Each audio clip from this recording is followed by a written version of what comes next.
कि इसके बाद फिर कोई ऑप्शन नहीं आपके पास बचेगा। देखो ध्यान देना, सामाजिक विज्ञान है ना, एमपी टेट वर्ग 2 की बात कर रहा हूं, एमपी टेट वर्ग 2, इसे हम कहते हैं चयन परीक्षा, चयन परीक्षा, ठीक है। चूंकि चयन परीक्षा वर्ग 1 हो चुकी है तो आपको उससे अंदाजा लग जाना चाहिए कि आपको एमपी टेट चयन परीक्षा वर्ग 2 में किन बातों का ध्यान रखना है।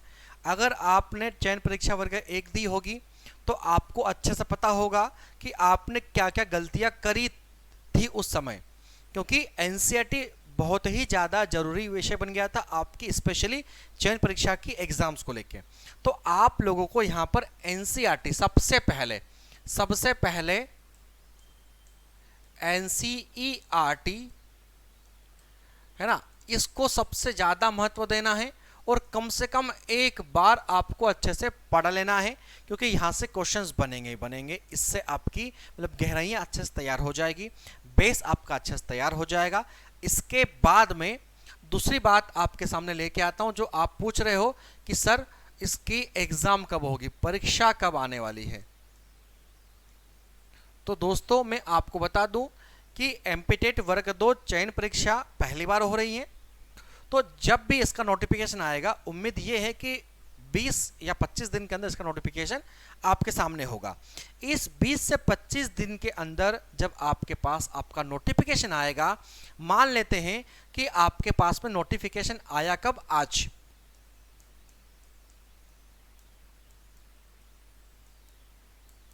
कब आया है, आज।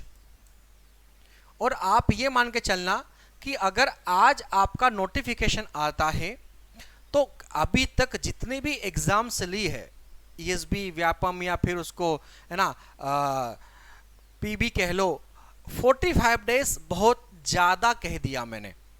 इतने दिनों के अंदर फॉर्म भरवा के एग्जाम प्रारंभ कर देते हैं, ये आपको पता होना चाहिए। तो अगर आज नोटिफिकेशन आता है तो मैं बड़ा बड़ा मोटा भी इसको ले लूँ ना बेटा, तो 50 दिन ले लो, चलो 15 डेज ले लो, कितने दिन ले लो, 15 डेज ले लो। और 50 दिन के अंदर अगर आप लोग ये सोचते हो कि हम अब क्या पढ़ लें, अब हम पढ़ लें है ना संपूर्ण संविधान को, संपूर्ण भूगोल को और संपूर्ण इतिहास को, है ना, और संपूर्ण अर्थशास्त्र को। क्योंकि वर्ग 2 है तो सब कुछ आने वाला है, तो आप सबसे बड़े धोखे में रख रहे हो अपने आप को। बात ध्यान से समझना, बात यह है कि ये विषय अपने आप में बहुत बड़े बड़े विषय होते हैं, पीएससी में आप लोगों ने देखा है, उतना ही गहराई से आपको पढ़ना पड़ेगा। और इन सभी विषय को कम से कम पढ़ने के लिए आपके पास में कम से कम 4 से 5 माह होना चाहिए, अच्छे से पढ़ना हो तो। अब आपको यहां पर यह समझना है कि सर एग्जाम में क्या आएगा। तो एग्जाम में 2 प्रकार से क्वेश्चंस बनेंगे, 2 प्रकार से बातों को आपको रखा जाएगा। पहले तो इनका बेसिक क्या होगा, इनका बेसिक होगा संविधान के बारे में, जो हम संविधान पढ़ते हैं, हम जो भूगोल पढ़ते हैं, हम जो इतिहास पढ़ते हैं, हम जो अर्थव्यवस्था पढ़ते हैं, वनडे एग्जाम में पढ़ते हैं, पीएससी में पढ़ते हैं, जो भी बेसिक होता है वो सब कुछ आपको कवर पहले से कर लेना था। अगर आपने कर लिया है तो आप 100% अभी सही चल रहे हो, कोई दिक्कत नहीं है, इस बात का आप गहराई से चिंतन कर सकते हैं। और अगर आप भी आपने शुरुआत करा है तो इस बात का ध्यान रखिएगा कि आपको 100% इस पर फोकस करना है और उसको तैयार कर लेना है इस नोटिफिकेशंस के पहले पहले। क्या कहा, 20 दिन बाद नोटिफिकेशन कभी भी आ सकता है, ठीक है, क्योंकि 4 जून के बाद में कभी भी आपके सामने नोटिफिकेशन मिलेगा। फिर ये मत कहना कि सर ये क्या हुआ, अब एग्जाम का समय नहीं बचा, अब तैयारी कैसे करें। तो आप प्रैक्टिस कर सकते हो, डजंट मैटर, कोई दिक्कत नहीं है, लेकिन पॉइंट ये है कि आपने थ्योरी तो पढ़ी पहले, वो तो काम करेगी ना। तो इसके बाद में जो आपका 200% योगदान होगा वो होगा आपका नए सिलेबस पर, न्यू क्लास पर, जो न्यू क्लास होगी आपकी उस पर होगा। और न्यू क्लास पढ़ने के लिए, नया जो सिलेबस आएगा उसकी जो नई क्लास लगेगी एप्लीकेशंस पर, वो पढ़ने के लिए वो पढ़ने के लिए आपके पास में समय चाहिए, क्योंकि 4-5 6 घंटे की क्लासेस वो कम से कम लगेगी आपकी, क्योंकि सारा विषय 4 क्लास तो 5 क्लास तो मामूली बात है। ऐसा तो कर नहीं सकते कि पहले जियोग्राफी पूरा कवर करवा दिया जाए, फिर आपका हिस्ट्री उठा लेंगे, फिर आपका पॉलिटी उठा लेंगे, सब एक साथ पढ़ाना पड़ेगा, क्योंकि 45 डेज 50 दिन में क्या क्या करोगे। तो आपको 4-5 घंटे क्लास कम से कम वो लगेगी। तो 4 से 5 घंटे की क्लास ये आपके सिलेबस की, और 2 घंटे की क्लास आपकी रिविजन की, और 2 घंटे या 1 घंटे की क्लास कम से कम आपकी बनेंगी प्रैक्टिस की। तो कम से कम 5 और 2 7 और 1 8, कम से कम 8 से 9 घंटे कम से कम आपको लगेंगे नोटिफिकेशन आने के बाद में। अगर आपने पहले से ये 100% आपने दे रखा है, मतलब कि बेस कवर कर रखा है पूरा, तो आपके पास में 7 से 8 घंटे लगेंगे। और अगर आपने बेस कवर नहीं करा है तो आपको कम से कम 3-4 घंटे एक्स्ट्रा आपको लगाना पड़ेगा पूरा बेस पढ़ने के लिए, क्योंकि नोटिफिकेशन आने के बाद में बिल्कुल जीरो से नहीं पढ़ाया जाएगा, आपको कोई नहीं पढ़ा पाएगा, क्योंकि कम समय में आपका सिलेबस नहीं पूरा हो सकता। और फिर आपको यह थोड़ी सिखाया जाएगा कि संविधान सभा की बैठक कब हुई, ये तो आपको आना चाहिए, ये तो हमने पढ़ा दिया है। अब यहाँ पर हम प्रशासन समझेंगे, यहाँ पर हम मैनेजमेंट समझेंगे, यहाँ पर हम नागरिकता के गुण को देखेंगे, मौलिक अधिकार के लक्षणों को समझेंगे, ठीक है ना, डीपीएसपी के भावनाओं को समझेंगे, डीपीएसपी के कल्याणकारी उद्देश्यों को समझने का प्रयास करेंगे, जहाँ से एनसीईआरटी के शब्दों के तरह से क्वेश्चंस बनेंगे। तो वो आपके लिए फिर वहाँ पर ज़्यादा जरूरी हो जाएगा, तो वो आपको फिर कवर करना पड़ेगा एनसीईआरटी बेस पर जो क्लास आपके चलेगी, उसको जो आपका नया सिलेबस आएगा उसके लिए। तो अगर आप लोगों ने आज एप्लीकेशंस पे क्लासेस पढ़ना चालू नहीं करा है, तो देन आप आज से ही एप्लीकेशंस पर क्लासेस पढ़ना चालू कर दीजिए। क्यों? क्योंकि समय आपको बहुत कम मिलेगा। अब आपके मन में दुविधा होती है कि सर एप्लीकेशंस मतलब क्या, तो दीप्ति सिंह एकेडमी के एप्लीकेशंस पर आप लोग ऑफलाइन जैसा माहौल तैयार कर सकते हैं, हमने पूरा करके रखा हुआ है। आपको सिर्फ क्या करना है, 3 से 4 घंटे का समय निकालना है, और लगभग 2 माह में आप इसको पूरा कवर कर सकते हैं इस कोर्स को, अगर आज से ही पढ़ना चालू करते हैं तो। और अगर आपने पहले से चालू कर दिया है तो आपका हो जाएगा नोटिफिकेशन आने के पहले पहले। अभी भी समय है, आप सोच सकते हैं आपको क्या पढ़ना चाहिए। शानदार प्रैक्टिस होगी जिसका कोई जवाब नहीं, लेकिन उसके लिए आप लोगों को कोर्सेज पर आना पड़ेगा। 1800 रुपये का कोर्स है बेटा, ज़्यादा महंगा कोर्स नहीं है, लेकिन आपकी तैयारी अच्छे से हो सकती है। हाँ, इसके लिए आप नोट्स के लिए अभी टेंशन मत लीजिए, इसके नोट्स अभी मत बोलिए कुछ भी, ठीक है।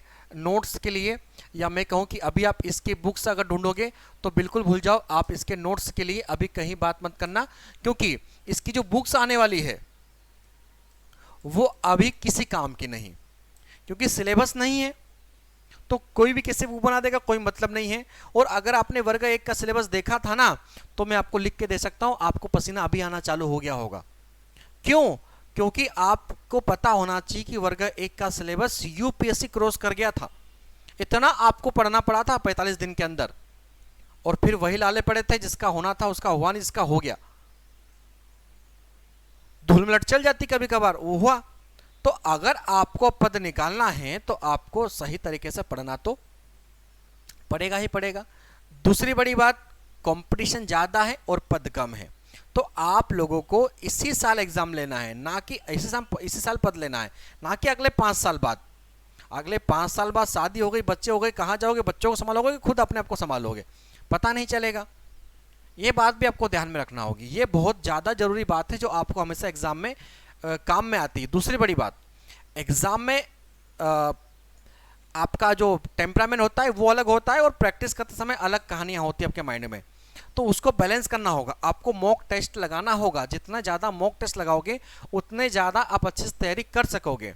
एग्ज़ाम, कंपटीशन एग्जाम्स का रूल कहता है आप लोगों को कि भैया 60% आपका प्रैक्टिस होना चाहिए और 40% आपके स्टडी होना चाहिए, तब जाके आप बल्ले बल्ले कर सकते हो एग्जाम हॉल में कि आने दो क्वेश्चंस को यूं चुटकी में हल करूंगा। तो काम की बात, तो काम की बात, ये ध्यान रखना है आप लोगों को, वो आपके लिए जरूरी है। तो प्रैक्टिस करना होगा। मैं क्या कह रहा हूं, इतना तैयार कर लो अपने आप को, इतना तैयार कर लो अपने आप को कि जब एग्जाम हॉल में बैठो ना, तो पड़ोस वाला भी कहे कि वो पेन ही छोड़ दे, अपने पेन रख दे कि भाई ये क्या कर रहा है, बगैर क्वेश्चन पढ़े टिक लगाते जा रहा है, इतनी फास्ट काम हो रहा है। एग्जामर जो एग्जाम में है आपका अपॉइंट आपको देख रहा है एग्जाम हॉल में, वो आपके पास आके खड़ा हो जाए कि यार ये क्या कर क्या रहा है, ये बाहर से क्वेश्चंस पढ़ के आया क्या पहले क्या, यूं आना चाहिए क्वेश्चन यूं। जीएस तो कवर करना है आपको, कौन मैथ रीजनिंग कवर करना है भाई, कहां आपको साइंस कवर करना है, जीएस कवर करना है। यूं चुटके में क्वेश्चंस बनना चाहिए आपके, वो तभी बन पाएंगे जब आपके प्रैक्टिस अच्छे से होगी। और प्रैक्टिस अच्छे से मतलब क्या है कि आप लोगों को बार बार पढ़ना पड़ेगा, अपने आप को मनाना पड़ेगा कि भाई पढ़ ले रे, भाई पढ़ ले रे, भाई पढ़ ले रे, वो करना पड़ेगा अपने आप के साथ में। तब जाके आपके क्वेश्चंस बनेंगे और तब जाके आपका समय बचेगा।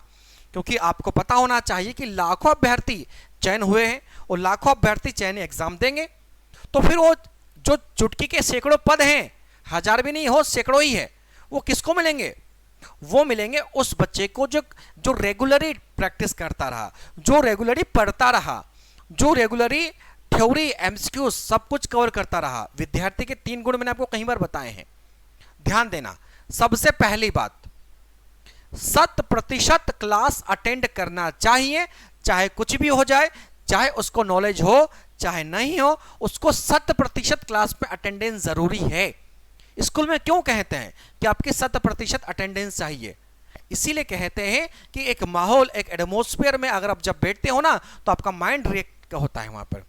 दूसरी बात, आपको जो पढ़ाया जा रहा है कम से कम आप उसे 1 या 2 बार रिकॉल कर लो, ठीक है, वो आपके लिए जरूरी है, वो भी आपको ध्यान रखना है।